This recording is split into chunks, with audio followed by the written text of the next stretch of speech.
Di hari pertunangan kami, di depan keluarga besar, calon suamiku malah membawa mantan pacarnya dan berkata, dia akan selalu jadi bagian dalam setiap proses hidupku. Kalau kamu keberatan, batalkan saja pernikahan kita.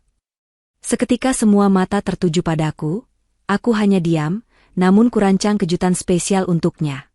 Sebelum ceritanya dimulai, silahkan tulis di kolom komentar dari daerah mana saja teman-teman yang menonton cerita ini. Jangan lupa like dan subscribe agar channel ini bisa semakin berkembang dan bisa mempersembahkan cerita yang lebih menarik lagi. Langit sore itu berwarna jingga sempurna, seolah ikut merestui hari bahagia Manda.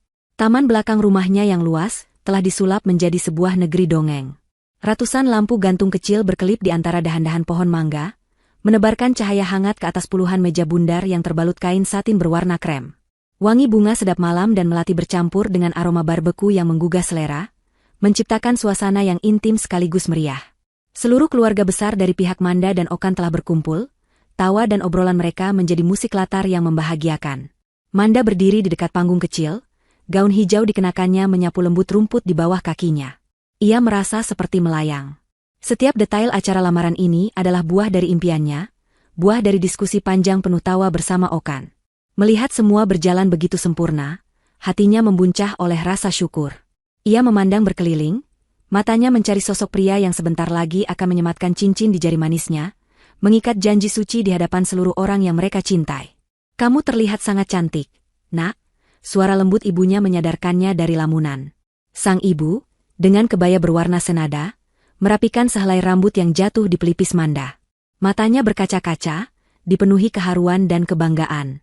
Terima kasih, Bu, jawab Manda, menggenggam tangan ibunya yang mulai menunjukkan keriput halus. Semua ini tidak akan terjadi tanpa doa dan dukungan ibu. Kebahagiaanmu adalah kebahagiaan kami, sahut ayahnya yang gagah, berdiri di sisi lain Manda. Okan pria yang baik. Ayah lihat bagaimana cara dia memandangmu. Jaga baik-baik hubungan kalian. Pernikahan itu bukan hanya tentang cinta, tapi juga tentang saling menghargai. Nasihat itu meresap ke dalam hati Manda. Ia tahu itu. Selama 2 tahun menjalin hubungan, Okan selalu menunjukkan sisi terbaiknya. Dia penuh perhatian, ambisius, dan selalu bisa membuat Manda merasa menjadi satu-satunya wanita di dunia. Tentu, terkadang Okan bisa menjadi sangat keras kepala, tetapi Manda selalu menganggapnya sebagai bagian dari pesona dan ketegasannya. Satu-satunya bayangan gelap dalam hubungan mereka adalah masa lalu Okan dengan Anya, sebuah cerita tragis yang selalu membuat Okan diselimuti rasa bersalah yang mendalam. Pandangannya akhirnya menemukan Okan. Pria itu tampak luar biasa tampan dengan kemeja batik lengan panjang yang serasi dengan gaun Manda. Ia sedang berbicara dengan beberapa sepupunya, tertawa lepas. Namun, ada sesuatu yang sedikit mengganjal di mata Manda. Beberapa kali, di tengah tawanya, Okan tampak melirik ponsel di tangannya dengan cepat, seolah sedang menunggu sebuah pesan penting. Raut wajahnya akan berubah tegang selama sepersekian detik sebelum senyum itu kembali terpasang. Manda mencoba menepis perasaan aneh itu. Mungkin ia teringat lagi soal masa lalunya dengan Anya, tentang penyakit itu. Rasa bersalahnya memang sebesar itu. Manda berjalan menghampiri calon suaminya, senyumnya terkembang lebar. Sayang, dari tadi aku cariin, sapa Manda lembut. Okan sedikit terkejut, lalu segera merangkul pinggang Manda dan mencium keningnya. Aku di sini, cuma ngobrol sebentar sama mereka. Kamu kenapa? Kelihatan cemas. Justru Manda merasa Okan yang cemas. Aku tidak apa-apa. Kamu yang kenapa? Sepertinya gelisah sekali, terus melihat ponsel. Okan tertawa kecil, tawa yang terdengar sedikit dipaksakan. Bukan apa-apa. Cuma urusan kantor sedikit. Ada proyek yang lagi kejar tayang. Sudah, jangan pikirkan itu. Hari ini adalah hari kita. Okan memasukkan ponselnya ke dalam saku celana, seolah ingin membuktikan bahwa perhatiannya kini 100% tercurah untuk Manda. Manda pun tersenyum dan membiarkan dirinya percaya. Ia menyandarkan kepalanya di bahu Okan, kembali menikmati suasana pesta. Pembawa acara sudah naik ke atas panggung, suaranya yang hangat mulai membuka acara inti. Prosesi demi prosesi berjalan dengan hikmat. Sambutan dari ayah Manda yang penuh haru, dilanjutkan dengan sambutan dari ayah Okan yang penuh harapan. Hingga tibalah momen yang paling ditunggu. Okan berdiri di hadapan Manda. Ia mengambil kotak bludru berwarna merah dari saku jasnya, membukanya, dan memperlihatkan sebuah cincin berlian yang berkilau indah di bawah cahaya lampu. Dengan suara yang sedikit bergetar karena emosi, Okan mengucapkan kalimat-kalimat janji yang telah mereka siapkan bersama. Manda, di hadapan kedua keluarga kita, di hadapan Tuhan, aku berjanji untuk selalu mencintaimu, menjagamu dalam suka dan duka, dalam sehat dan sakit. Maukah kamu menerima lamaranku dan menjadi pendamping hidupku selamanya? Air mata kebahagiaan mengalir di pipi Manda. Dengan suara mantap, ia menjawab, iya, aku mau. Tepuk tangan riuh membahana di seluruh taman saat Okan menyematkan cincin itu di jari manis Manda. Rasanya pas sekali. Sempurna. Mereka berpelukan erat, dunia terasa menjadi milik mereka berdua. Kebahagiaan itu begitu nyata, begitu meluap, hingga Manda merasa tidak ada satu hal pun di dunia ini yang bisa merusaknya. Namun, ia salah besar. Tepat saat musik lembut kembali mengalun dan para tamu mulai menyalami mereka, sebuah sosok masuk dari gerbang taman. Seorang wanita dengan gaun sederhana berwarna pucat, rambut panjangnya tergerai lurus. Wajahnya cantik, tetapi terlihat letih dan rapuh. Langkahnya pelan, ragu-ragu, namun tujuannya jelas, panggung kecil tempat Manda dan Okan berdiri. Manda langsung mengenali wanita itu. Anya, hantu dari masa lalu Okan. Wanita yang menurut cerita Okan, harus mengakhiri hubungan mereka karena divonis menderita kanker ganas. Penyakit yang tidak hanya mengancam nyawanya, tetapi juga merenggut kesempatannya untuk memiliki keturunan. Okan selalu menyalahkan dirinya sendiri, merasa stres akibat perpisahan mereka adalah pemicu penyakit Anya. Rasa bersalah itulah yang menjadi rantai tak terlihat yang selalu mengikat Okan padanya. Musik berhenti. Obrolan para tamu mereda, berganti dengan bisik-bisik ingin tahu. Semua mata kini tertuju pada Anya yang sudah berdiri di kaki panggung. Okan, yang tadinya tersenyum bahagia, kini wajahnya menjadi kaku dan pucat. Genggaman tangannya di pinggang Manda mengendur. Dalam benaknya, hanya ada satu pikiran. Dia seharusnya tidak di sini, kondisinya lemah. Ini semua salahku. Okan, panggil Anya dengan suara lirih yang syarat akan penderitaan. Okan melepaskan pelukannya dari Manda. Ia turun dari panggung dan menghampiri Anya. Tanpa ragu, ia menggenggam kedua tangan wanita itu. Pemandangan itu seperti belati yang menusuk jantung Manda. Di hari lamarannya, di hadapan ratusan pasang mata, calon suaminya sedang menggenggam tangan wanita lain. Kamu seharusnya tidak di sini, Nya. Kondisimu belum pulih, kata Okan, suaranya terdengar cemas dan penuh rasa bersalah. Aku hanya ingin melihatmu bahagia, jawab Anya, matanya mulai basah. Hati Manda terasa diremas. Ini tidak benar. Semua ini terasa salah. Ayahnya sudah berdiri, wajahnya mengeras menahan amarah. Ibunya memegang lengan suaminya, mencoba menenangkan. Suasana yang tadinya penuh sukacita kini berubah menjadi tegang dan penuh tanda tanya. Okan kemudian berbalik, masih menggenggam satu tangan Anya. Ia menatap Manda yang berdiri mematung di atas panggung. Tatapannya bukan lagi tatapan cinta yang hangat, melainkan tatapan dingin yang menusuk, tatapan seseorang yang merasa sedang melakukan sebuah pengorbanan mulia. Seolah semua orang di sana tidak ada artinya. Seolah hanya ada mereka bertiga di dunia ini. Dengan suara yang keras dan jelas, agar semua orang dapat mendengarnya, Okan mengucapkan kalimat yang akan menghancurkan dunia Manda berkeping-keping. Manda, aku ingin kamu tahu. Anya akan selalu menjadi bagian dari setiap proses hidupku. Aku tidak akan pernah meninggalkannya dalam kondisinya yang seperti ini. Kalau kamu tidak suka dengan kenyataan ini, kalau kamu tidak bisa menerimanya, maka kita tidak usah menikah. Keheningan yang menyusul setelah kalimat itu begitu pekat, begitu berat, hingga terasa memekakan telinga. Waktu seolah berhenti berputar. Cincin di jari manis Manda tiba-tiba terasa begitu dingin dan berat, seperti sebuah borgol. Hening. Satu kata itu tidak cukup untuk menggambarkan kekosongan suara yang menyelimuti taman itu. Suara jangkrik di kejauhan, desau angin yang menggoyangkan dedaunan, bahkan detak jantung Manda sendiri seakan berhenti. Semua yang ada hanyalah tatapan. Ratusan pasang mata yang tadinya memancarkan kebahagiaan, kini berubah menjadi campuran dari rasa kaget, kasihan, bingung, dan penghakiman.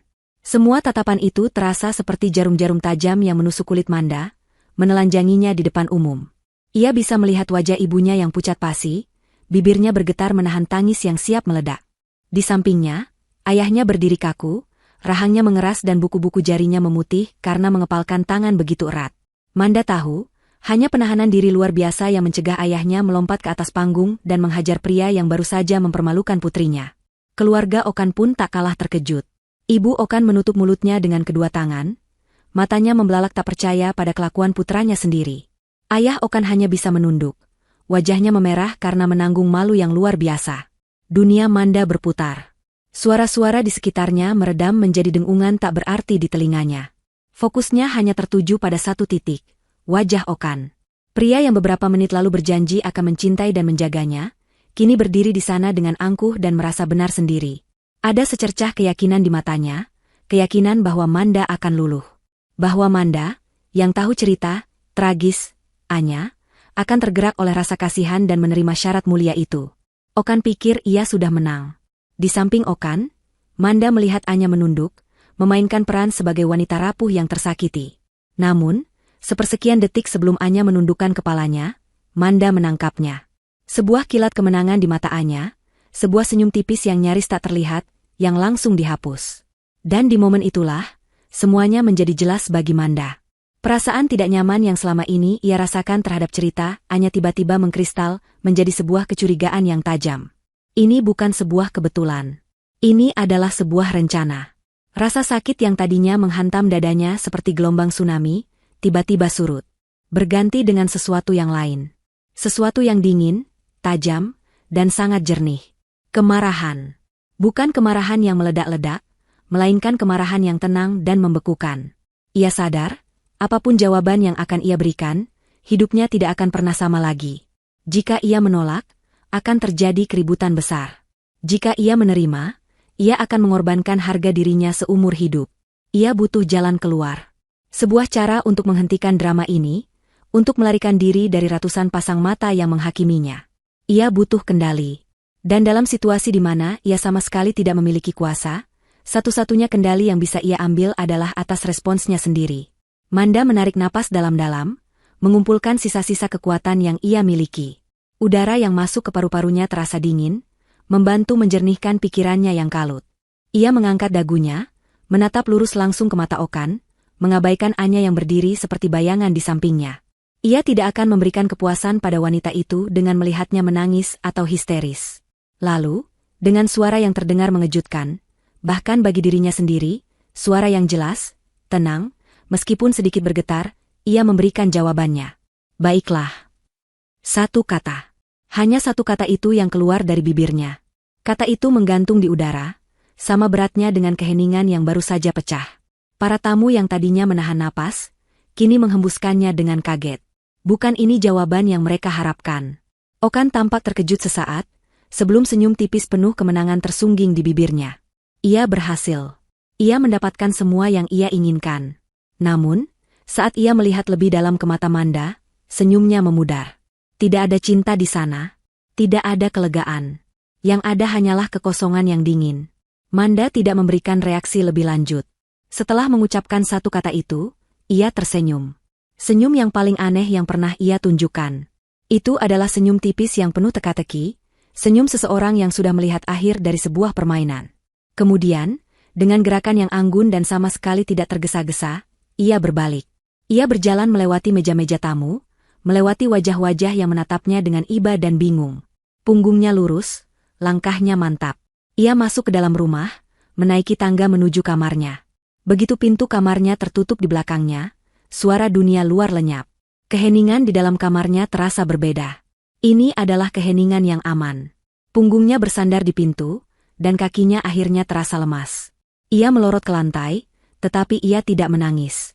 Air mata terasa seperti sebuah kemewahan yang tidak bisa ia berikan untuk pria seperti Okan. Amarah yang dingin kini mulai membara dengan hebat. Baiklah, bisiknya pada diri sendiri. Baiklah, Okan. Kamu sudah menunjukkan siapa dirimu sebenarnya. Baiklah, kamu sudah memilih. Dan sekarang, giliranku yang akan memilih. Setelah duduk dalam diam selama beberapa menit, Manda bangkit. Ia tidak menyalakan lampu kamarnya yang terang, hanya lampu meja kecil yang temaram. Ia berjalan ke meja belajarnya, duduk, dan membuka laptopnya. Cahaya putih dari layar menerangi wajahnya yang pucat namun penuh tekad. Jarinya menari di atas papan ketik. Ia membuka peramban internet. Ia tidak mencari sembarang informasi. Ia mencari detail spesifik dari cerita yang selama ini Okan sampaikan padanya. Efek samping kemoterapi terhadap kesuburan wanita. Penyebab kanker ovarium pada usia muda. Rumah sakit rujukan kanker terbaik di Indonesia. Ia membaca artikel demi artikel, membandingkan informasi dari situs medis terpercaya dengan cerita versi Okan. Okan pernah bilang pengobatan hanya membuatnya mandul. Artikel-artikel itu memang membenarkan adanya risiko tersebut, tapi ada banyak program dan prosedur untuk menjaga kesuburan yang bisa ditempuh sebelum memulai kemoterapi. Apakah Anya pernah mencobanya? Okan pernah bilang penyakit Anya kambuh karena stres. Ia mencari jurnal medis, mencoba menemukan korelasi langsung antara stres psikologis dengan kekambuhan kanker ovarium. Hubungannya ada, tapi tidak sesederhana itu. Ketukan pelan di pintu kamarnya membuyarkan konsentrasinya. Manda, sayang, ini ibu. Boleh ibu masuk? Manda tidak menjawab. Ia tidak sanggup menghadapi tatapan iba dari ibunya saat ini. Ia butuh waktu sendiri. Di luar pintu, kekacauan kecil terjadi. Ayahnya ingin mendobrak pintu. Kakak laki-lakinya, Arya, menahannya. Ayah, jangan. Beri Manda waktu. Dia lebih kuat dari yang kita kira. Dia butuh ruang untuk bernapas. Di dalam kamarnya, Manda terus mencari. Ia memasukkan nama Anya ke dalam mesin pencarian, mencoba menemukan jejak digital apapun. Hasilnya nihil. Hingga akhirnya, ia menemukan sebuah tautan lama, sebuah artikel dari blog kesehatan lokal beberapa tahun lalu tentang acara penggalangan dana untuk penderita kanker. Di salah satu fotonya, ada Anya, tersenyum ke kamera, dengan keterangan nama di bawahnya. Manda memperbesar foto itu. Lalu ia melihat nama rumah sakit yang menjadi sponsor acara tersebut. Itu adalah rumah sakit swasta kecil yang tidak terlalu terkenal, bukan salah satu dari daftar rumah sakit rujukan kanker terbaik yang baru saja ia baca. Sebuah kejanggalan. Naluri Manda mengatakan ini adalah sebuah petunjuk. Dengan jari yang sedikit gemetar, ia mengetik nama rumah sakit itu, mencari tahu lebih banyak. Dan saat itulah ia menemukan sesuatu yang membuatnya menahan napas. Di halaman profil rumah sakit itu, tertera daftar layanan unggulan mereka, bedah kosmetik, dermatologi, dan program diet. Tidak ada satupun kata tentang pusat onkologi atau fasilitas perawatan kanker. Ini adalah retakan pertama yang sangat besar dalam dinding kebohongan yang selama ini ia percayai. Seminggu setelah hari yang seharusnya menjadi hari paling bahagia dalam hidup Manda, sebuah perang dingin yang aneh berlangsung. Di dunianya, Okan bertingkah seolah-olah sebuah kemenangan besar baru saja diraih. Ia terbangun pada hari Minggu pagi dengan perasaan lega yang membentang di dadanya. Ia telah melakukan hal yang benar. Ia telah bersikap sebagai ksatria, tidak meninggalkan wanita yang rapuh dan sakit demi kebahagiaannya sendiri. Ia telah memberikan ultimatum, dan Manda, dengan jawaban, baiklah, Nya, telah menerimanya. Dalam benaknya, ia adalah seorang pahlawan tragis.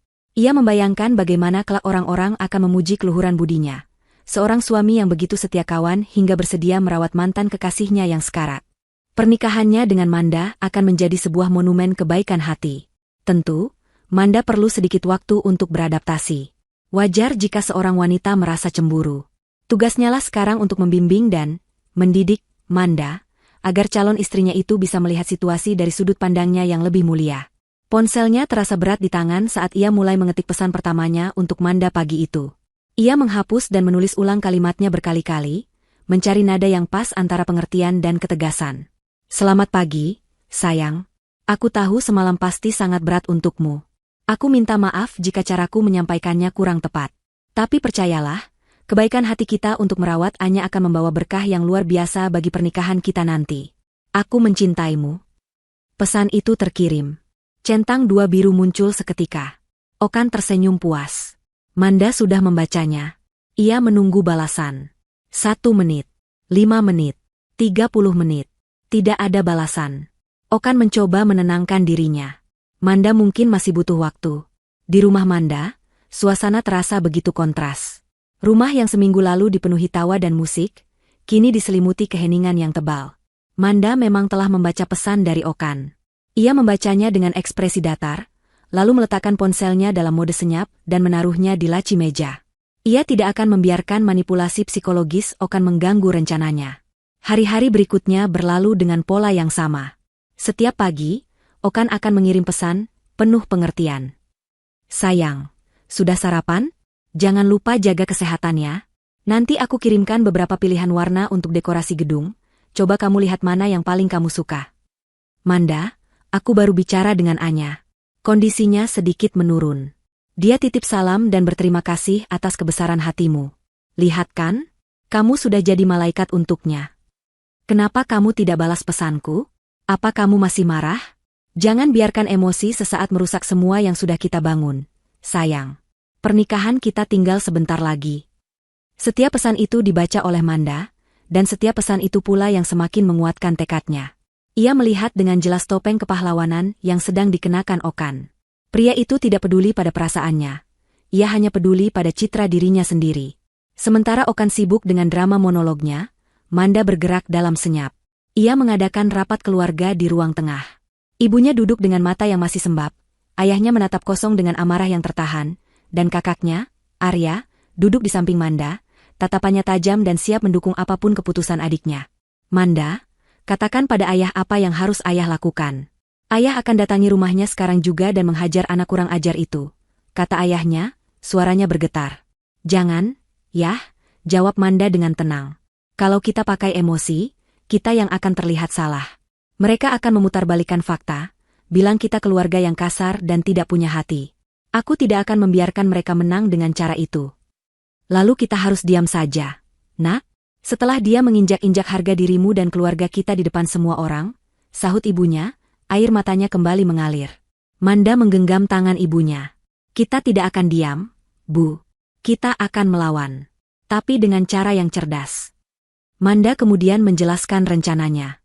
Tidak akan ada drama, tidak ada caci maki. Yang akan ia lakukan adalah sebuah pembatalan yang profesional dan terstruktur. Ia akan memperlakukan pembatalan pernikahan ini layaknya sebuah pembatalan kontrak bisnis yang gagal. Arya tersenyum tipis, bangga melihat ketegaran dan kecerdasan adiknya. Ayah dan ibunya, meskipun masih diliputi emosi, setuju untuk mengikuti rencana Manda. Mereka melihat kilat baja di mata putri mereka, dan mereka tahu Manda bisa diandalkan. Maka, dimulailah pekerjaan Manda. Ia mengubah kamarnya menjadi sebuah pusat komando. Ia membuka laptopnya dan membuat sebuah dokumen spreadsheet baru. Kolom pertama, nama vendor. Kolom kedua, total biaya. Kolom ketiga, uang muka yang dibayar. Kolom keempat, pembayar. Kolom kelima, kebijakan pembatalan. Satu persatu ia mengisi daftar itu. Gedung pertemuan, catering, dekorasi, fotografi dan video, gaun pengantin, musik, undangan, souvenir. Tangannya bergerak dengan cepat dan pasti. Ia membuka riwayat transaksi rekening banknya, mencari setiap bukti transfer yang pernah ia lakukan. Sebagian besar uang muka memang ia yang membayarnya, karena penghasilannya lebih stabil dibandingkan Okan yang seringkali boros. Okan hanya membayar sebagian kecil, itu pun setelah berkali-kali Manda ingatkan. Semua bukti itu ia kumpulkan, ia pindai, dan ia lampirkan dalam sebuah folder digital yang rapi. Ia mulai menelepon para vendor. Suaranya terdengar profesional dan tenang, seolah ia sedang mengurus acara kantor, bukan pernikahannya sendiri yang hancur berantakan. Selamat siang, dengan vendor fotografi Prestigio, saya Manda. Saya ingin menanyakan perihal kebijakan pembatalan untuk acara saya tanggal 12 November. Selamat pagi, Budian dari dapur catering. Mohon maaf sebelumnya, dengan berat hati saya harus membatalkan pesanan untuk acara saya. Bisakah Ibu jelaskan berapa persen dari uang muka yang bisa dikembalikan? Beberapa vendor menunjukkan simpati, beberapa lainnya bersikap kaku sesuai prosedur. Manda menghadapi semuanya dengan kepala dingin. Ia mencatat setiap detail, setiap potensi kerugian, dan setiap kemungkinan pengembalian dana. Ia bekerja seperti mesin, menekan semua rasa sakit dan kecewa jauh ke dalam lubuk hatinya. Ia tidak punya waktu untuk bersedih. Saat ini adalah waktunya untuk bertindak. Di ujung minggu ke-7, saat Okan mulai frustrasi karena pesannya tak kunjung dibalas, ia memutuskan untuk mengubah taktik. Ia mulai menelepon. Panggilan pertamanya langsung ditolak oleh Manda. Panggilan kedua, ketiga, keempat, bernasib sama. Amarah mulai menjalari dirinya. Siapa Manda berani mengabaikannya seperti ini? Setelah semua pengorbanan yang ia lakukan, Okan akhirnya mengirim pesan terakhir. Kali ini nadanya berubah menjadi ancaman terselubung. Manda, angkat teleponku. Atau aku akan datang ke rumahmu, dan kita selesaikan ini di depan orang tuamu. Jangan membuat masalah ini jadi lebih rumit. Manda membaca pesan itu. Ia tersenyum tipis. Terlambat, Okan. Masalah ini memang akan diselesaikan di depan orang tuaku. Tapi bukan dengan caramu, melainkan dengan caraku. Dengan jarinya yang mantap, Manda membuka aplikasi pesan di laptopnya. Ia telah merancang sebuah undangan digital sederhana namun sangat formal. Latar belakangnya putih bersih, dengan tulisan berwarna hitam yang tegas. Ia memasukkan daftar penerima, orang tua Okan, paman dan bibi dari kedua belah pihak yang menjadi panitia inti, dan tentu saja, Okan sendiri. Jari Manda berhenti sejenak di atas tombol, kirim. Inilah titik di mana tidak ada lagi jalan untuk kembali. Ia menarik napas, lalu menekannya. Di apartemennya, Okan sedang mondar-mandir dengan gelisah saat ponselnya berbunyi. Sebuah notifikasi pesan grup masuk. Ia membukanya dengan malas. Mengira itu hanya obrolan tidak penting dari grup alumni. Tapi kemudian matanya membelalak. Nama grup itu adalah Keluarga Besar Mandas Okan. Dan pesan di dalamnya adalah sebuah undangan. Dengan hormat, kami mengundang Bapak Ibu Saudara I untuk hadir dalam rapat pembubaran panitia pernikahan Mandah Okan yang akan diselenggarakan pada hari tanggal Sabtu, 14 Oktober 2025. Waktu, pukul 19 WIB. Tempat, kediaman keluarga Bapak Wijoyo, ayah Manda.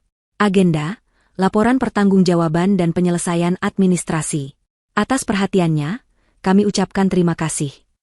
Pengirim, Manda Wijoyo.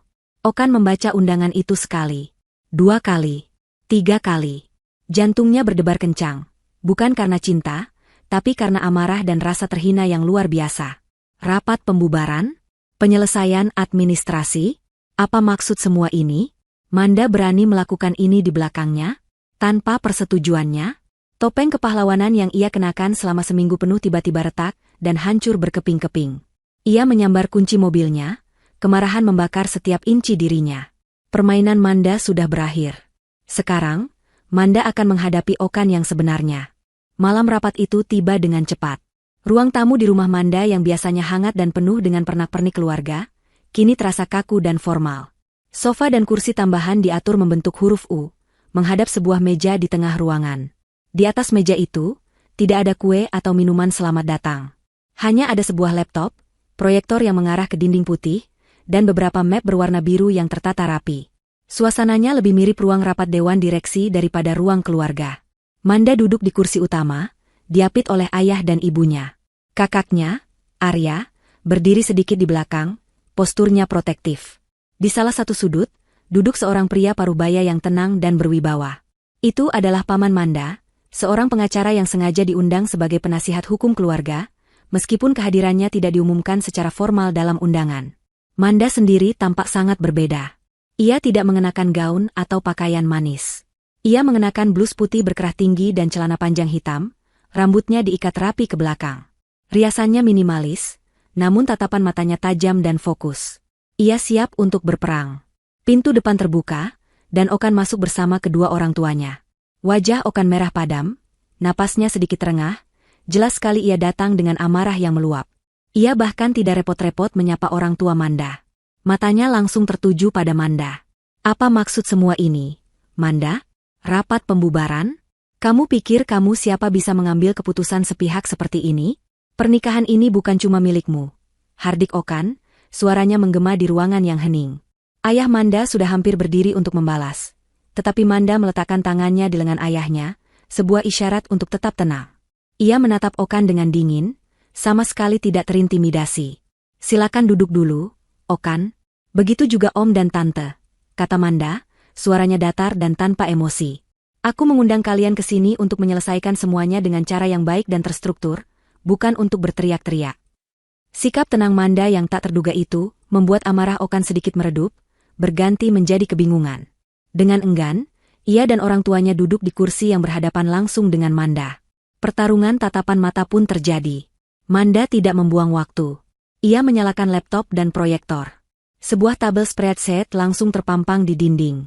Seperti yang tertera di undangan, agenda kita malam ini adalah penyelesaian administrasi terkait rencana pernikahan kita yang tidak akan dilanjutkan. Manda memulai presentasinya, suaranya jelas dan profesional. Di layar, kalian bisa lihat rincian semua biaya yang telah dikeluarkan sejauh ini. Totalnya adalah 180 juta rupiah untuk uang muka gedung, catering, dekorasi, dan lain-lain.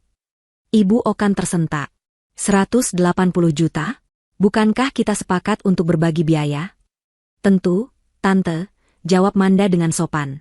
Ia mengklik tetikusnya, dan sebuah diagram lingkaran muncul di layar, menunjukkan porsi pembayaran.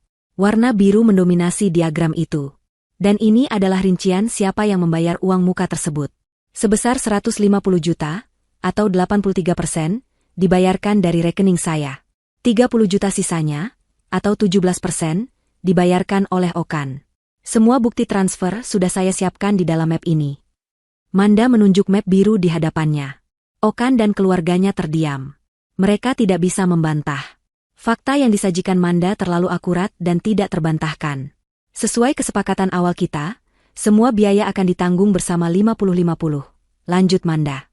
Karena pembatalan ini terjadi akibat tindakan sepihak dari pihak Okan, maka secara etika dan logika, seluruh kerugian finansial seharusnya menjadi tanggung jawab pihak yang menyebabkan pembatalan. Tunggu dulu. Potong Okan dengan kasar. Siapa yang bilang batal? Kamu yang membuat drama ini jadi besar. Aku sudah bilang aku akan tetap menikahimu. Jawabanmu waktu itu, baiklah. Ingat? Manda menatap Okan lekat-lekat. Aku menjawab, baiklah, untuk mengakhiri drama memalukan yang kamu ciptakan di depan semua orang, bukan untuk menyetujui syarat gilamu. Pernikahan adalah tentang 2 orang, Okan. Bukan 3. Karena kamu tidak bisa menawarkan pernikahan yang eksklusif untuk kita berdua, maka pernikahan itu batal. Kata-kata Manda telak. Ayah Okan berdeham, mencoba mengambil alih situasi. Manda, sudahlah. Jangan bicara soal uang. Itu tidak elok. Kita ini keluarga. Seharusnya masalah ini bisa diselesaikan baik-baik. Okan hanya apa, Om? Hanya mempermalukan saya dan keluarga saya? Hanya memberikan pilihan antara menerima wanita lain atau dibatalkan di depan umum?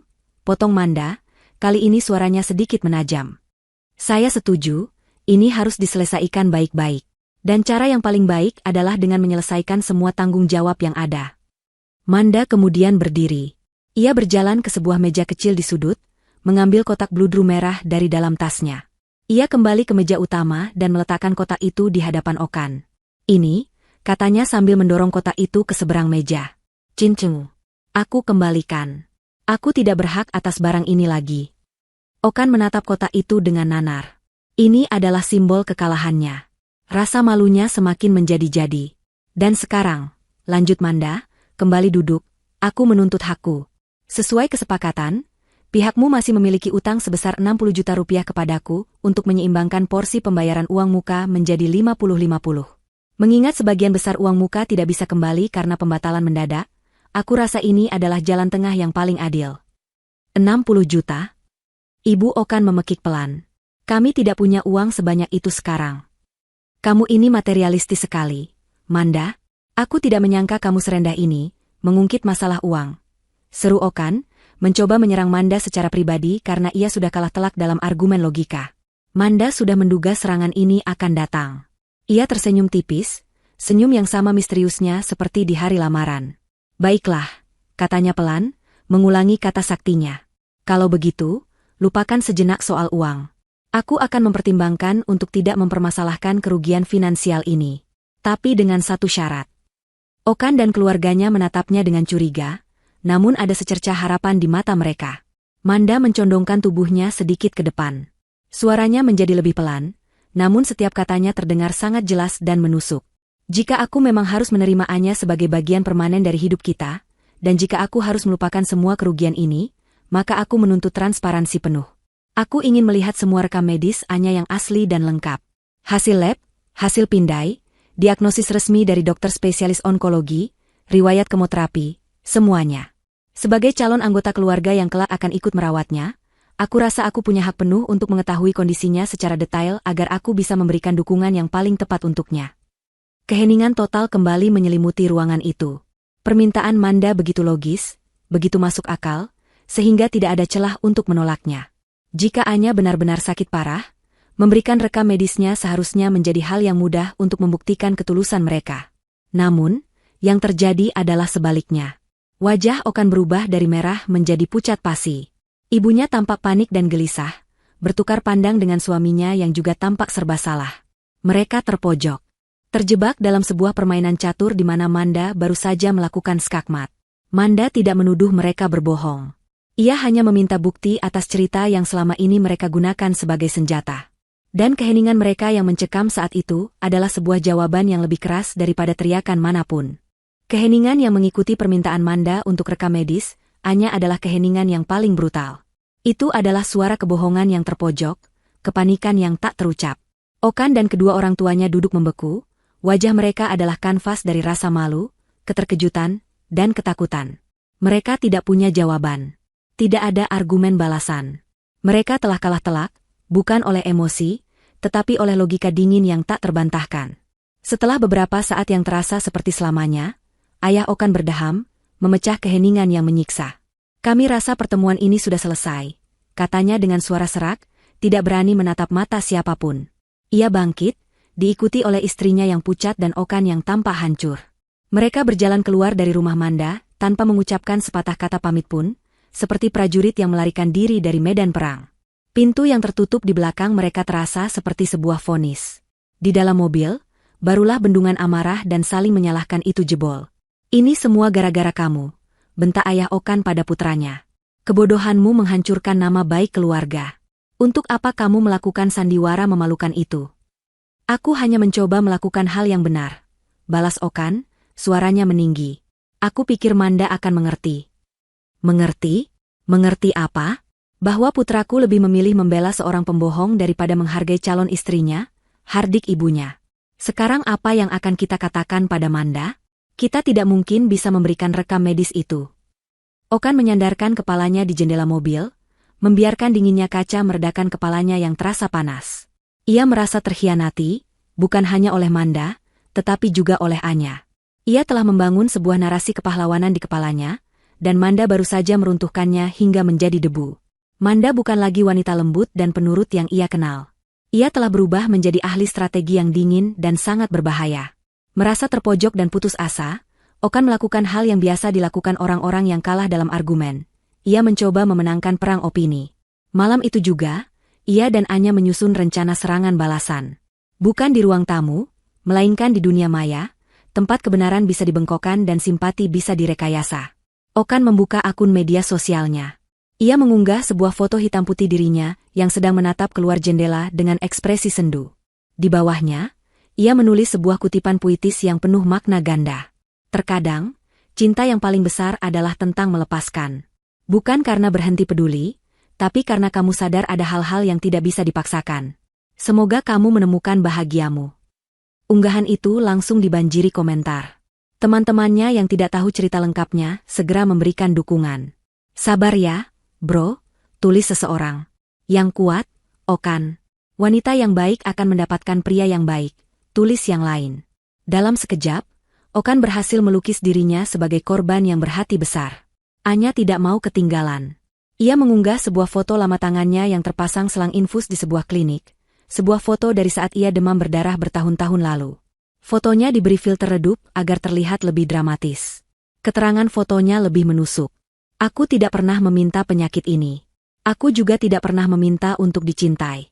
Tapi saat seseorang tulus berjuang untukmu, hargailah. Karena tidak semua orang punya hati untuk memahami pengorbanan sejati. Terima kasih sudah kuat untukku, oh. Kedua unggahan itu bekerja seperti sihir. Mereka menciptakan sebuah narasi di mana Manda adalah pihak antagonis yang kejam.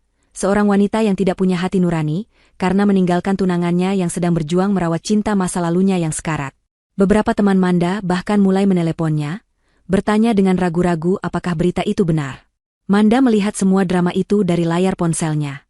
Ia melihat kebohongan yang sedang mereka rajut, ia membaca komentar-komentar yang menyudutkannya. Ada sedikit rasa sakit, tetapi rasa itu segera tertutup oleh perasaan muak. Ia tidak akan turun ke level mereka. Ia tidak akan membalas dengan unggahan sindiran atau klarifikasi yang penuh emosi. Ia memilih senjata yang paling kuat, keheningan yang bermartabat. Ia mematikan notifikasi media sosialnya dan fokus pada apa yang benar-benar penting, menyelesaikan semua urusan pembatalan dan merencanakan langkah selanjutnya dalam hidupnya. Namun, Manda tidak berjuang sendirian. Ia memiliki pahlawan tak terduga yang tidak bisa tinggal diam. Rina, sepupu Manda, adalah orang yang merekam hampir seluruh acara lamaran itu dengan ponselnya. Ia memiliki bukti paling otentik dari apa yang sebenarnya terjadi. Sejak drama di media sosial dimulai, tangannya sudah gatal ingin mengunggah video itu. Aku tidak tahan lagi, Bu, kata Rina pada ibunya, yang juga merupakan bibi Manda. Mereka memfitnah Manda habis-habisan. Mereka membuatnya seolah-olah dia monster yang tidak punya perasaan. Padahal kita semua lihat dengan mata kepala sendiri bagaimana Okan mempermalukannya. Jangan ikut campur, Rina. Nanti masalahnya malah semakin besar. Biarkan Manda yang menyelesaikannya, nasihat ibunya dengan cemas. Justru karena Manda terlalu baik untuk melawan, makanya kita yang harus membelanya, bantah Rina. Malam itu, setelah melihat unggahan infus Anya yang penuh kepalsuan, kesabarannya habis. Ia membuka galeri videonya, mencari satu klip spesifik. Durasinya hanya 32 detik. Klip itu dimulai dengan Okan yang menggenggam tangan Anya, dan berakhir setelah ia mengucapkan ultimatumnya yang arogan. Kualitas suaranya jernih dan jelas. Tanpa ragu lagi, Rina mengunggah video itu ke akun media sosialnya. Ia tidak menambahkan musik dramatis atau editan yang berlebihan. Hanya video mentah apa adanya. Namun, keterangan yang ia tulis singkat, padat, dan sangat menusuk. Untuk semua yang bertanya-tanya dan termakan drama di media sosial. Ini yang sebenarnya terjadi di acara lamaran sepupuku, Manda. Dengar baik-baik kalimat yang diucapkan oleh Okan. Biar semua orang tahu siapa korban yang sebenarnya di sini. Ia menekan tombol, unggah. Awalnya tidak terjadi apa-apa. Hanya beberapa teman dekatnya yang menyukai dan berkomentar. Namun kemudian, satu orang membagikannya. Lalu 10. Lalu 100. Video itu, dengan kekuatan kebenarannya yang telanjang, mulai menyebar seperti api di musim kemarau. Setiap orang yang menontonnya bisa mendengar dengan jelas arogansi dalam suara Okan. Mereka bisa melihat konteks kejadian yang sebenarnya. Badai yang tadinya diarahkan pada Manda, kini berbalik arah dengan kekuatan 10 kali lipat, siap menerjang Okan dan Anya. Dunia maya tidak kenal ampun. Video berdurasi 32 detik itu menjadi viral dalam semalam. Pagi harinya, video itu sudah dibagikan ribuan kali, ditonton oleh ratusan ribu orang, dan dipenuhi oleh ribuan komentar pedas. Narasi yang susah payah dibangun oleh Okan dan Anya hancur dalam sekejap. Unggahan, puitis, Okan kini terlihat seperti omong kosong seorang manipulator. Foto infus Anya kini dicap sebagai aksi mencari simpati yang murahan. Tagar karma untuk Okan dan Manda berhak bahagia mulai menjadi tren. Kolom komentar di akun Okan dan Anya dibanjiri hujatan. Wow, jadi ini, pengorbanan, yang kamu maksud? Mempermalukan calon istrimu di depan semua orang? Pria macam apa kamu ini? Akting sakitnya totalitas banget Mbak Anya. Sampai lupa kalau di era digital semua bisa direkam. Cepat sembuh ya dari penyakit, cari perhatiannya. Salut untuk Manda. Jawaban, baiklah, itu adalah respons paling berkelas yang pernah kulihat. Dia tidak perlu teriak-teriak untuk menunjukkan siapa pemenangnya. Teman-teman yang tadinya memberi simpati pada Okan, kini berbalik arah. Beberapa menghapus komentar dukungan mereka, yang lain mengirim pesan pribadi yang menuntut penjelasan. Dunia Okan terasa jungkir balik. Ia yang tadinya merasa sebagai pahlawan, kini menjadi musuh publik nomor 1. Konsekuensi tidak hanya berhenti di dunia maya. Keesokan harinya di kantor, suasana terasa aneh. Rekan-rekan kerjanya yang biasanya ramah, kini menatapnya dengan pandangan canggung atau menghindarinya sama sekali. Siang harinya, ia dipanggil ke ruangan atasannya. Okan, kata atasannya dengan nada serius, saya tidak ingin ikut campur urusan pribadimu. Tapi video itu sudah menyebar di grup kantor. Beberapa klien penting kita juga sudah melihatnya. Ini menciptakan citra yang sangat tidak baik bagi perusahaan. Untuk sementara, proyek besar yang kamu pimpin akan saya alihkan ke tim lain sampai situasi ini mereda. Itu adalah pukulan telak. Proyek itu adalah hasil kerja kerasnya selama setahun terakhir. Kehilangan proyek itu bukan hanya berarti kehilangan bonus, tetapi juga kehilangan reputasi profesionalnya. Di saat yang sama, ayahnya menelepon dengan suara marah. Beberapa rekan bisnis dan teman komunitasnya menanyakan perihal video memalukan itu, membuat ayahnya harus menanggung malu di lingkungan sosialnya. Kehancuran Okan tidak lagi bersifat abstrak, tetapi sudah sangat nyata dan menyakitkan. Di tengah badai itu, Manda justru menemukan kedamaian. Atas saran Arya, ia menonaktifkan sementara semua akun media sosialnya. Ia tidak ingin menikmati penderitaan Okan, ia hanya ingin melanjutkan hidupnya. Ia sadar, balas dendam terbaik bukanlah dengan melihat orang lain menderita, melainkan dengan menjadi bahagia. Dengan tekad baru, ia mulai fokus pada mimpinya. Sebagian uang muka vendor yang berhasil dikembalikan, ia kumpulkan. Ditambah dengan tabungannya, ia memiliki modal yang cukup untuk memulai sebuah langkah besar. Ia selalu bermimpi memiliki sebuah butik kecil, tempat ia bisa menyalurkan kecintaannya pada mode dan desain. Dulu, rencana ini selalu ia tunda karena ingin fokus pada persiapan pernikahan. Sekarang, tidak ada lagi yang menahannya. Ia mulai mencari-cari ruko kecil yang disewakan. Proses ini membawanya bertemu dengan seorang agen properti yang direkomendasikan temannya. Namanya Ardi. Seorang pria yang tenang, profesional, dan memiliki senyum yang tulus. Berbeda dengan Okan yang selalu meledak-ledak dan mendominasi, Ardi adalah seorang pendengar yang baik. Jadi, konsep butik yang Ibu Manda inginkan seperti apa?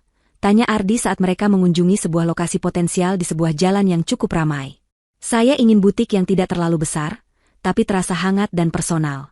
Dengan sentuhan gaya minimalis tapi tetap elegan. Jelas Manda dengan antusias, matanya berbinar saat membayangkan mimpinya. Ardi mengangguk-angguk, mendengarkan dengan saksama. Saya mengerti.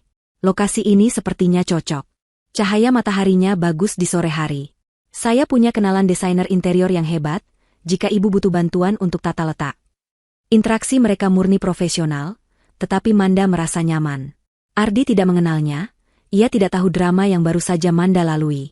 Di mata Ardi, ia hanyalah seorang calon pengusaha yang penuh semangat. Dan citra baru itu terasa sangat menyegarkan. Menjadi Manda si perintis butik, bukan Manda korban drama lamaran. Sementara itu, Okan semakin terpuruk dalam keputusasaan. Reputasinya hancur, pekerjaannya terancam, dan hubungannya dengan Anya pun mulai retak karena tekanan dari segala arah. Suatu malam, saat ia tidak bisa tidur, ia membuka akun media sosial Rina, sepupu Manda. Di sana, ia melihat sebuah unggahan baru. Foto Manda yang sedang tersenyum lebar sambil memegang kunci sebuah ruko. Keterangan fotonya berbunyi, "Selamat untuk langkah barunya, Kak Manda. Tidak sabar melihat butik impianmu terwujud. Awal baru wanita hebat." Melihat Manda tersenyum begitu lepas, begitu bahagia, tanpa dirinya, sebuah perasaan aneh menusuk hati Okan. Bukan lagi amarah, melainkan penyesalan yang pedih bercampur dengan rasa iri. Ia telah membuang wanita itu. Ia telah menghancurkan masa depan mereka demi sebuah kebohongan dan egonya sendiri. Ia menyadari bahwa ia tidak hanya kehilangan seorang tunangan, ia telah kehilangan jangkar dalam hidupnya. Dengan tangan gemetar, Okan mencari nomor Manda. Ia sudah tidak peduli lagi dengan harga dirinya. Ia hanya ingin mendengar suara Manda, ingin meminta maaf, ingin memutar kembali waktu. Ia mencoba menelepon, tetapi panggilannya langsung dialihkan.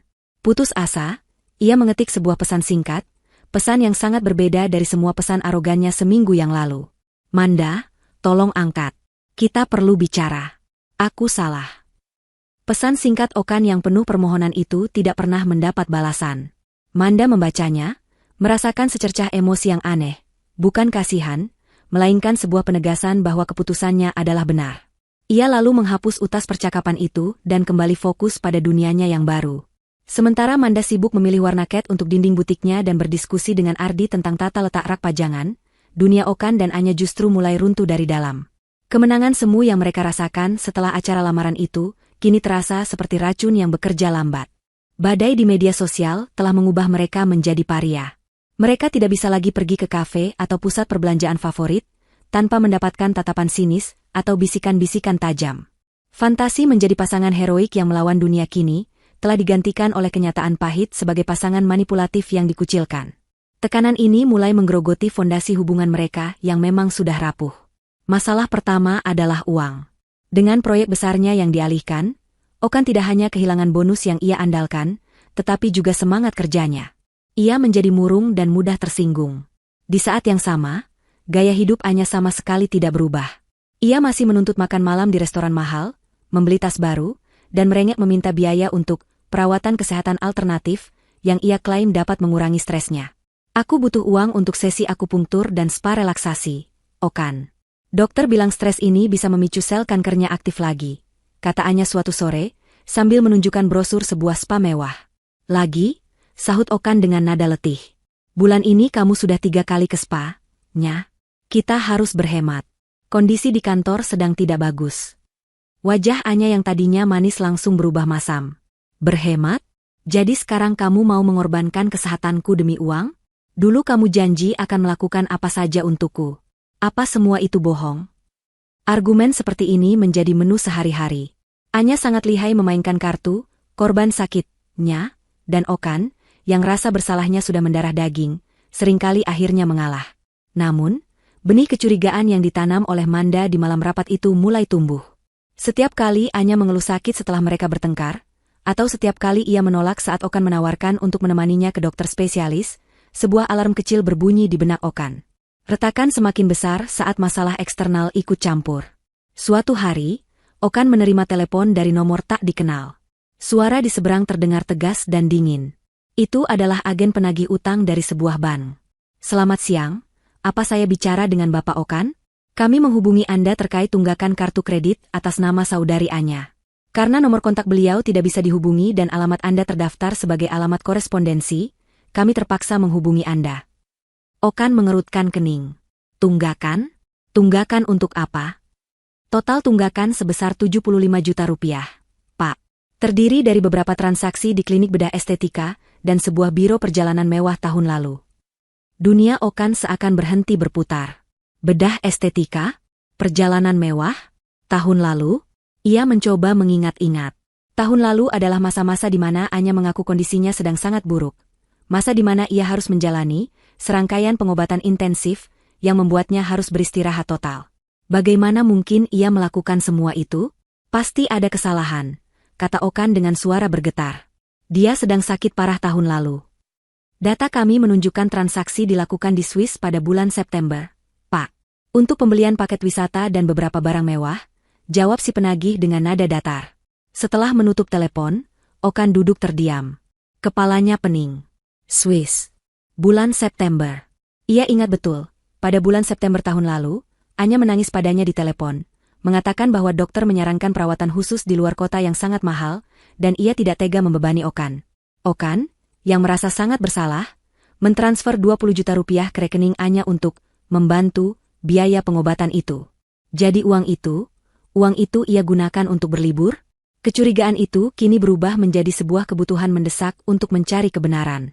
Malam itu, saat Anya sedang pergi keluar untuk bertemu dengan kelompok dukungan sesama penderita kanker, sebuah alasan yang kini terdengar sangat sumbang di telinga Okan, ia melakukan sesuatu yang belum pernah ia lakukan sebelumnya. Ia mulai menggeledah apartemen Anya. Ia membuka laci meja riasnya, lemari pakaiannya, tumpukan majalah di bawah tempat tidur. Awalnya ia tidak menemukan apa-apa. Hanya tumpukan bon belanja dan kosmetik mahal.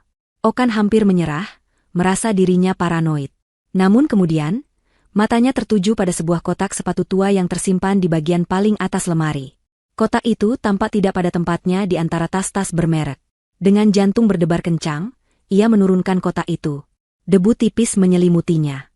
Ia membukanya. Di dalamnya, bukanlah sepatu, melainkan setumpuk dokumen yang tersimpan di dalam sebuah map plastik bening. Tangannya gemetar saat ia mengeluarkan isi map itu. Dokumen pertama yang ia lihat adalah sebuah surat keterangan sakit. Kop suratnya memang dari sebuah klinik, tetapi dokter yang menandatanganinya adalah seorang dokter umum, bukan spesialis onkologi. Diagnosis yang tertulis pun sangat umum dan tidak spesifik. Di belakang surat itu, terselip sebuah bukti transfer bank. Pengirimnya adalah Anya, dan penerimanya adalah dokter umum tersebut. Jumlahnya sangat besar. Itu bukan biaya konsultasi. Itu adalah uang tutup mulut. Lembar berikutnya membuat darah Okan seakan berhenti mengalir. Itu adalah salinan laporan bank milik Anya. Ia melihat aliran dana masuk dan keluar. Ia melihat transfer 20 juta darinya, dan beberapa hari kemudian, ada penarikan dalam jumlah besar di sebuah penukaran mata uang asing. Lalu, ada serangkaian tagihan kartu kredit dari Jenewa, Swiss. Hotel bintang 5, restoran mewah, butik desainer. Di bagian paling bawah tumpukan dokumen itu, tersimpan sesuatu yang paling menyakitkan. Sebuah buku catatan kecil. Di dalamnya, Anya menulis semua kebohongannya. Rencananya, bagaimana cara memanipulasi rasa bersalah Okan. Ada satu kalimat yang digarisbawahi dengan pulpen merah, seolah menjadi moto hidupnya. Pria bodoh yang merasa bersalah adalah tambang emas yang tak akan pernah kering. Okan terduduk lemas di lantai. Suara bising kota dari luar jendela seakan lenyap. Yang terdengar hanyalah suara napasnya yang memburu dan kertak giginya yang bergemeletup. Semuanya bohong. Penyakit itu, penderitaan itu, ketidakmampuannya memiliki anak. Semuanya adalah sebuah sandiwara raksasa yang telah ia percayai selama bertahun-tahun. Sandiwara yang telah membuatnya kehilangan segalanya. Sandiwara yang membuatnya membuang satu-satunya wanita yang tulus mencintainya, Manda. Rasa sakit, amarah, dan penyesalan yang luar biasa menghantamnya secara bersamaan. Ia bukan seorang pahlawan. Ia adalah orang paling bodoh di dunia. Ia telah menjadi pion dalam permainan licik seorang wanita penipu. Wajah Manda yang tenang saat meminta rekam medis itu terlintas di benaknya. Manda pasti sudah curiga sejak awal. Betapa bodohnya ia yang justru memarahi Manda saat itu. Tiba-tiba, ia mendengar suara kunci dimasukkan ke dalam lubang pintu depan. Anya sudah pulang. Okan bangkit perlahan, tangannya masih memegang buku catatan kecil itu. Wajahnya dingin dan kosong. Pertunjukan akan segera berakhir. Dan ia akan menjadi orang yang menurunkan tirainya. Pintu apartemen terbuka. Anya masuk sambil bersenandung kecil, menenteng sebuah kantong belanja dari butik ternama. Wajahnya tampak ceria, sama sekali tidak menunjukkan raut wajah seseorang yang baru saja menghadiri pertemuan dukungan yang emosional. Sayang, aku pulang. Coba tebak aku beli apa? Kalimatnya terhenti saat ia melihat Okan berdiri di tengah ruang tamu. Ruangan itu remang-remang, hanya diterangi oleh lampu dari koridor. Okan berdiri diam seperti patung, dan di kakinya, tergeletak isi dari kotak sepatu rahasianya. Ekspresi Anya langsung berubah. Senyumnya lenyap, matanya membelalak ngeri. Kantong belanja yang dipegangnya jatuh ke lantai dengan suara gedebuk pelan. Okan, apa yang kamu lakukan? Tanyanya, suaranya bergetar. Okan tidak langsung menjawab. Ia hanya mengangkat buku catatan kecil di tangannya. Aku sedang membaca sebuah cerita yang sangat menarik, Nya, katanya dengan suara yang anehnya tenang, suara yang kosong dari semua emosi. Cerita tentang seorang pria bodoh dan tambang emasnya. Wajah Anya menjadi pucat pasi. Ia tahu, permainannya sudah berakhir. Tapi refleks pertamanya adalah berbohong. Itu bukan apa-apa. Itu cuma tulisan iseng. Kamu salah paham. Salah paham? Okan tertawa, tetapi tawa itu terdengar seperti ringkikan penuh luka. Ia berjalan mendekat, mengambil bukti transfer ke dokter umum itu dan laporan bank dari Swiss. Lalu ini apa? Biaya pengobatan di Swiss? Sejak kapan bedah hidung dan belanja tas desainer dihitung sebagai kemoterapi? Anya mundur selangkah. Otaknya bekerja cepat, mencari jalan keluar. Ia memutuskan untuk mencoba senjata andalannya untuk terakhir kali, air mata dan manipulasi.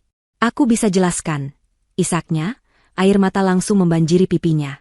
Aku memang tidak sakit kanker. Tapi aku sakit. Okan, aku sakit hati. Saat kamu meninggalkanku dulu, duniaku hancur. Aku melakukan semua ini karena aku sangat mencintaimu dan tidak mau kehilanganmu. Jika ini terjadi sebulan yang lalu, Okan mungkin akan luluh. Tapi tidak lagi. Ia sudah melihat kebenaran yang telanjang, dan semua air mata Anya kini terlihat palsu dan menjijikan. Cinta? Desisnya. Kamu menyebut penipuan ini cinta? Kamu membiarkanku hidup dalam rasa bersalah selama bertahun-tahun. Kamu membuatku menghancurkan hubunganku dengan wanita yang baik. Kamu membuatku mempermalukan keluargaku. Semua itu karena cinta? Melihat air matanya tidak mempan, topeng rapuh Anya mulai retak. Kepanikan di matanya berganti dengan kilat amarah yang dingin. Ya, memangnya kenapa? Hardiknya, suaranya kini tajam dan tidak lagi dibuat-buat. Salahmu sendiri. Salahmu sendiri kenapa kamu begitu bodoh dan mudah sekali dibohongi. Pria sepertimu memang pantas untuk dimanfaatkan. Pengakuan itu, yang diucapkan dengan begitu enteng dan tanpa penyesalan, adalah tamparan terakhir bagi Okan. Wanita yang selama ini ia puja sebagai martir yang rapuh, kini berdiri di hadapannya sebagai monster yang sebenarnya. Semua sisa perasaan yang ia miliki untuk Anya menguap seketika, berganti menjadi rasa muak yang tak terkira. Keluar, kata Okan dengan suara rendah dan berbahaya. Apa? Ini juga apartemenku. Aku bilang, keluar. Bentak Okan, amarahnya akhirnya meledak. Ia menyambar tas dan kantong belanjaannya, melemparkannya keluar pintu. Ambil barang-barangmu dan pergi dari hidupku. Jangan pernah tunjukkan wajahmu lagi di hadapanku. Anya menatapnya dengan kebencian murni. Tidak ada lagi air mata. Baik, aku akan pergi. Tapi jangan harap kamu bisa kembali pada Manda. Wanita seperti dia tidak akan pernah mau menerima kembali pria bodoh dan lemah sepertimu. Setelah melemparkan hinaan terakhirnya, Anya pergi, membanting pintu di belakangnya. Okan ditinggal sendirian di tengah apartemen yang berantakan, dikelilingi oleh puing-puing kebohongan. Keheningan yang menyusul terasa lebih menyakitkan daripada teriakan mereka tadi. Ia jatuh terduduk di sofa, menutupi wajahnya dengan kedua tangan. Semuanya hilang. Manda, Anya, karirnya, harga dirinya, keluarganya yang kini menanggung malu. Ia telah mengorbankan segalanya untuk sebuah ilusi. Penyesalan yang ia rasakan begitu besar, begitu menyesakan, hingga ia merasa sulit bernapas. Bayangan wajah Manda terus berkelebat di benaknya. Wajah Manda saat menerima cincinnya dengan bahagia. Wajah Manda yang tenang dan dingin saat membongkar kelemahannya di ruang rapat. Wajah Manda yang tersenyum lepas di foto butik barunya. Manda adalah kebenaran, sementara Anya adalah kebohongan. Dan ia dengan bodohnya telah memilih kebohongan. Didorong oleh sisa-sisa keputusasaan, sebuah pikiran gila muncul di kepalanya. Ia harus bertemu Manda. Bukan untuk meminta kembali. Ia tahu itu tidak mungkin. Ia hanya ingin Manda mendengar kebenarannya langsung dari mulutnya. Ia ingin Manda tahu bahwa ia adalah korban penipuan, meskipun ia juga sadar bahwa ia adalah pelaku dari penderitaan Manda. Ia butuh pengampunan, atau setidaknya, sebuah penutupan. Okan menyambar kunci mobilnya. Hujan mulai turun di luar, seolah langit ikut menangisi kebodohannya. Ia mengemudi tanpa arah, hingga akhirnya ia sadar mobilnya sudah terparkir tak jauh dari ruko baru milik Manda. Lampu di dalam butik itu masih menyala. Dari kejauhan, ia bisa melihat siluet Manda di dalam, sedang merapikan beberapa pakaian di rak. Ada orang lain di sana. Seorang pria. Ardi. Mereka tampak tertawa sambil membicarakan sesuatu. Pemandangan itu seperti belati lain yang menusuk jantung Okan. Manda sudah bahagia. Ia sudah melanjutkan hidupnya. Okan menunggu di dalam mobil, membiarkan hujan mengguyur kaca depan. Ia menunggu sampai ia melihat Ardi pamit dan berjalan menjauhi butik. Inilah kesempatannya. Dengan langkah berat, ia keluar dari mobil, membiarkan tubuhnya basah kuyup oleh hujan. Ia berdiri di depan pintu kaca butik itu. Manda, yang sedang mematikan beberapa lampu, melihatnya dan tampak terkejut. Dengan ragu, Manda membuka sedikit pintunya. "Okan, kamu mau apa di sini?" tanya Manda, suaranya waspada. Okan tidak bisa berkata-kata. Ia hanya menatap Manda, wanita yang pernah begitu ia cintai, wanita yang telah ia hancurkan hatinya. Tanpa pikir panjang, ia berlutut di trotoar yang basah, di hadapan Manda. "Manda, maafkan aku," rintihnya, air hujan bercampur dengan air mata di wajahnya. "Aku dibohongi, men. Semua tentang Anya, penyakitnya, semuanya bohong. Aku tahu aku salah. Aku bodoh. Tapi tolong, kamu harus percaya padaku." Tepat saat Okan menumpahkan semua pengakuan dan penyesalannya, sebuah payung terbuka di atas kepala Manda. Ardi telah kembali. Rupanya ia hanya pergi ke mobil untuk mengambil payung yang tertinggal. Ia menatap Okan yang berlutut dan basah kuyup dengan tatapan bingung, lalu beralih ke Manda yang berdiri kaku. "Manda, kamu tidak apa-apa?" tanya Ardi dengan suara tenang dan protektif. "Siapa pria ini?" Hujan turun semakin deras, menciptakan tirai tipis antara dunia di dalam butik yang hangat dan trotoar yang dingin dan basah. Untuk sesaat, Manda hanya bisa menatap Okan yang berlutut di hadapannya. Pria yang pernah menjadi pusat dunianya, kini terlihat begitu asing dan menyedihkan. Pakaian mahalnya basah kuyup dan menempel di tubuhnya, rambutnya lepek, dan wajahnya adalah topeng penderitaan yang kacau. Di sebelahnya, Ardi berdiri dengan tenang, payung di tangannya menjadi satu-satunya pelindung di tengah badai kecil itu. Pertanyaan Ardi yang sederhana, "Siapa pria ini?" menggema di benak Manda, menggarisbawahi betapa jauh Okan telah terlempar dari hidupnya. Manda menarik napas pelan, mengusir sisa-sisa keterkejutan. Ia tidak merasakan gelombang amarah, atau bahkan percikan cinta lama. Yang ia rasakan hanyalah sebuah kelelahan yang mendalam, dan keinginan kuat untuk mengakhiri bab ini selamanya. Ia menoleh pada Ardi, memberinya senyum kecil yang menenangkan. "Tidak apa-apa, Ar. Bisa tolong tunggu sebentar di dalam? Aku hanya perlu menyelesaikan satu urusan terakhir," katanya lembut. Ardi menatapnya, mencari keraguan atau ketakutan di mata Manda. Saat ia tidak menemukan apapun selain ketegasan, ia mengangguk. "Tentu. Aku di dalam kalau kamu butuh apa-apa." Ia menyerahkan payung itu pada Manda dan melangkah masuk ke dalam butik, memberikan mereka ruang, namun tetap berada dalam jangkauan. Kini hanya ada mereka berdua. Manda memegang payung itu, sebagian besar menaungi dirinya, dan sebagian kecil menaungi kepala Okan yang masih tertunduk. Sebuah gestur kemanusiaan terakhir, bukan cinta. "Berdirilah, Okan," kata Manda, suaranya tenang tanpa getaran. "Kamu tidak perlu berlutut." Okan mendongak, matanya yang merah dan putus asa mencari pengampunan di wajah Manda. Manda, aku bersumpah. Aku tidak tahu. Aku benar-benar percaya padanya. Aku bodoh. Aku tahu aku bodoh. Aku percaya padamu, potong Manda. Kalimat itu membuat Okan tertegun. Secercah harapan menyala di dadanya. Kamu percaya? Iya, lanjut Manda, tatapannya tidak goyah. Aku percaya kamu dibohongi oleh Anya. Aku percaya kamu adalah korban dari manipulasi liciknya. Tapi, Okan, itu tidak mengubah apapun. Harapan di mata Okan meredup secepat ia menyala. Apa maksudmu? Kalau kamu tahu aku juga korban? Kebohongan Anya adalah masalahnya sendiri. Jelas Manda, suaranya setajam dan sejernih kristal. Tapi keputusan yang kamu ambil di hari lamaran itu, di hadapan keluargaku, keluargamu, dan semua teman kita, itu adalah 100% pilihanmu. Anya tidak memegang pistol di kepalamu saat kamu mengucapkan ultimatum itu. Dia tidak menulis naskah untukmu. Kamulah yang memilih untuk mempermalukanku. Okan mencoba membantah. Tapi aku melakukannya karena aku merasa bertanggung jawab atas penyakitnya. Aku. Dan disitulah letak masalah terbesarmu, Okan, kata Manda, nadanya kini beralih dari penjelasan menjadi sebuah diagnosis yang tajam. Kamu tidak memilihku bukan karena kamu dibohongi, tapi karena kamu lemah. Kamu begitu terobsesi dengan citra dirimu sebagai pahlawan yang berkorban, sehingga kamu rela mengorbankan wanita yang nyata-nyata ada di sampingmu. Kamu lebih memilih lari ke dalam drama masa lalu yang semu daripada bekerja keras membangun masa depan yang jujur dan nyata bersamaku. Pilihanmu bukan antara aku dan Anya. Pilihanmu adalah antara hubungan yang sehat dan egomu sendiri. Dan kamu memilih egomu. Setiap kata Manda adalah sebuah paku yang menancap tepat di jantung kebenaran yang selama ini coba Okan hindari. Ia tidak bisa membantah. Tidak ada lagi yang bisa ia katakan. Semua alasan yang ia siapkan di kepalanya terdengar, seperti rengekan anak kecil di hadapan analisis Manda yang dewasa dan menusuk. Aku minta maaf. Hanya itu yang bisa keluar dari bibirnya yang bergetar. Manda mengangguk pelan. Aku tahu. Dan aku sudah memaafkanmu, Okan. Sudah lama.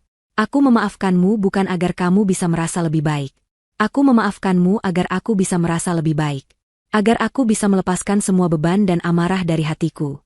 Agar aku bisa tidur nyenyak di malam hari tanpa memikirkanmu lagi. Pengampunanku adalah untuk kedamaianku sendiri, bukan untuk memberimu kesempatan kedua. Ia mundur selangkah, menciptakan jarak yang lebih tegas di antara mereka. Aku harap kamu bisa belajar dari semua ini. Aku harap kamu bisa memaafkan dirimu sendiri suatu hari nanti, dan menjadi pria yang lebih baik. Tapi perjalananmu itu bukan lagi urusanku. Aku sudah menemukan kebahagiaanku sendiri. Dengan itu, Manda berbalik. Ia berjalan meninggalkan Okan yang masih terpaku di tempatnya.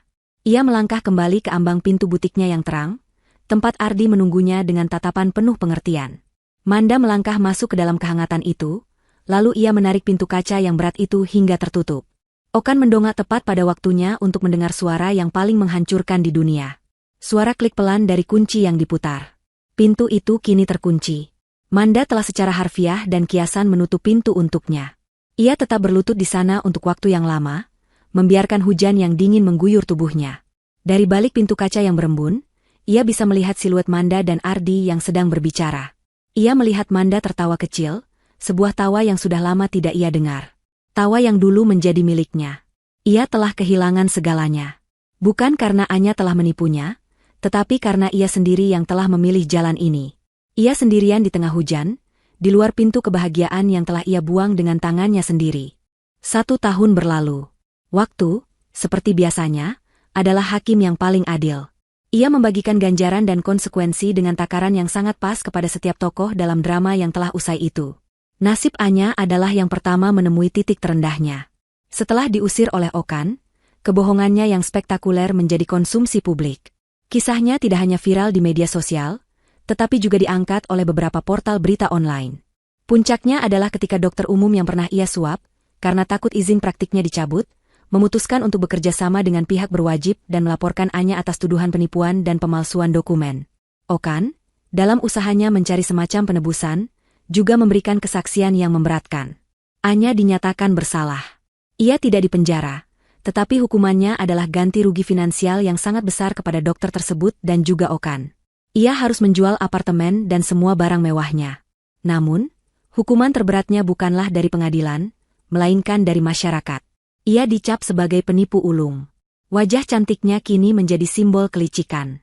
Tidak ada lagi pria kaya yang mau mendekatinya, tidak ada lagi teman yang percaya padanya. Ia hidup dalam keterasingan, terus-menerus dihantui oleh reputasinya yang hancur. Karmanya adalah ia yang selalu hidup dari memanipulasi kepercayaan orang lain, kini menjadi orang yang tidak akan pernah bisa dipercaya lagi oleh siapapun. Sementara itu, Okan sedang menjalani hukumannya sendiri, sebuah hukuman yang ia ciptakan dari penyesalannya. Ia pindah kerja ke perusahaan yang lebih kecil, di posisi yang jauh di bawah jabatannya dulu. Ia harus menjual mobilnya untuk membantu membayar utang-utang yang sempat menumpuk. Namun, kerugian materi tidak ada apa-apanya dibandingkan dengan kerugian batin. Setiap hari ia hidup dengan bayang-bayang kebodohannya. Ia menjadi pria yang pendiam dan penyendiri. Hubungannya dengan keluarganya merenggang, masih dibayangi oleh rasa malu dan kekecewaan. Sesekali, saat jam makan siang, ia akan berjalan melewati area ruko tempat butik Manda berada. Ia tidak pernah berani mendekat. Ia hanya akan berdiri di seberang jalan, mengamati dari kejauhan. Ia melihat butik yang dinamai Mekar, itu selalu ramai oleh pelanggan. Ia melihat papan nama yang elegan, pajangan di etalase yang selalu berganti dan terlihat indah. Terkadang, ia melihat Manda melalui jendela kaca, sedang melayani pelanggan dengan senyum ramah atau sedang tertawa bersama para pegawainya. Ia melihat Manda yang bersinar, Manda yang mandiri, Manda yang utuh tanpa dirinya. Pemandangan itu adalah pengingat abadi dari kebahagiaan yang telah ia sia-siakan. Itulah karmanya, menjadi penonton seumur hidup dari kebahagiaan yang seharusnya menjadi miliknya. Dan Manda, ia benar-benar mekar. Butiknya sukses melampaui ekspektasinya. Ia tidak hanya menjual pakaian, tetapi juga menjual kepercayaan diri dan inspirasi. Kisahnya yang sempat viral justru menjadi daya tarik. Banyak wanita datang ke butiknya, bukan hanya untuk berbelanja, tetapi juga untuk sekadar bertemu dan menyapanya, melihat secara langsung sosok wanita kuat yang mereka kagumi. Hubungannya dengan Ardi juga berkembang dengan indah. Berbeda dengan hubungannya yang penuh drama dengan Okan, hubungannya dengan Ardi adalah sebuah pelabuhan yang tenang. Mereka membangun ikatan di atas dasar saling menghargai, komunikasi yang jujur, dan dukungan tanpa syarat. Ardi mencintai Manda bukan karena ingin menyelamatkannya, tetapi karena ia mengagumi kekuatan Manda untuk menyelamatkan dirinya sendiri. Mereka adalah partner dalam arti yang sesungguhnya. Malam itu, tepat 1 tahun sejak pembukaan butik Mekar, sebuah perayaan kecil diadakan. Seluruh keluarga Manda berkumpul. Ayah, ibu, dan kakaknya, Arya, menatap Manda dengan penuh kebanggaan. Ardi berdiri di sampingnya, menggenggam tangannya dengan hangat. Di puncak acara, Manda berdiri untuk mengucapkan beberapa patah kata. Terima kasih untuk semua yang sudah datang. Mulainya, suaranya jernih dan penuh rasa syukur. 1 tahun yang lalu, saya memulai semuanya dari nol, dari puing-puing. Banyak orang mengira hidup saya sudah berakhir. Tapi saya belajar satu hal penting. Terkadang, akhir dari sesuatu yang kita pikir adalah segalanya, sebenarnya hanyalah awal dari sesuatu yang jauh lebih baik. Ia menatap Ardi, lalu ke keluarganya. Saya belajar bahwa kebahagiaan sejati tidak datang dari orang lain, tetapi dari keberanian untuk membangunnya sendiri. Butik ini bukan hanya sebuah bisnis. Ini adalah bukti bahwa dari setiap keretakan, selalu ada cahaya yang bisa masuk. Dan dari setiap badai, selalu ada bunga yang bisa kembali mekar. Semua orang bertepuk tangan. Di tengah riuh tepuk tangan itu, Manda tersenyum. Senyumnya begitu tulus, begitu damai, dan begitu penuh kemenangan. Ia tidak lagi memikirkan Okan ataupun Anya. Masa lalu itu hanyalah sebuah bab yang telah lama ia tutup. Kini, ia sedang sibuk menulis bab-bab baru dalam hidupnya, sebuah kisah yang jauh lebih indah, yang ia tulis sendiri dengan tinta kebahagiaan dan harga diri. Dan ia tahu, kisah ini baru saja dimulai.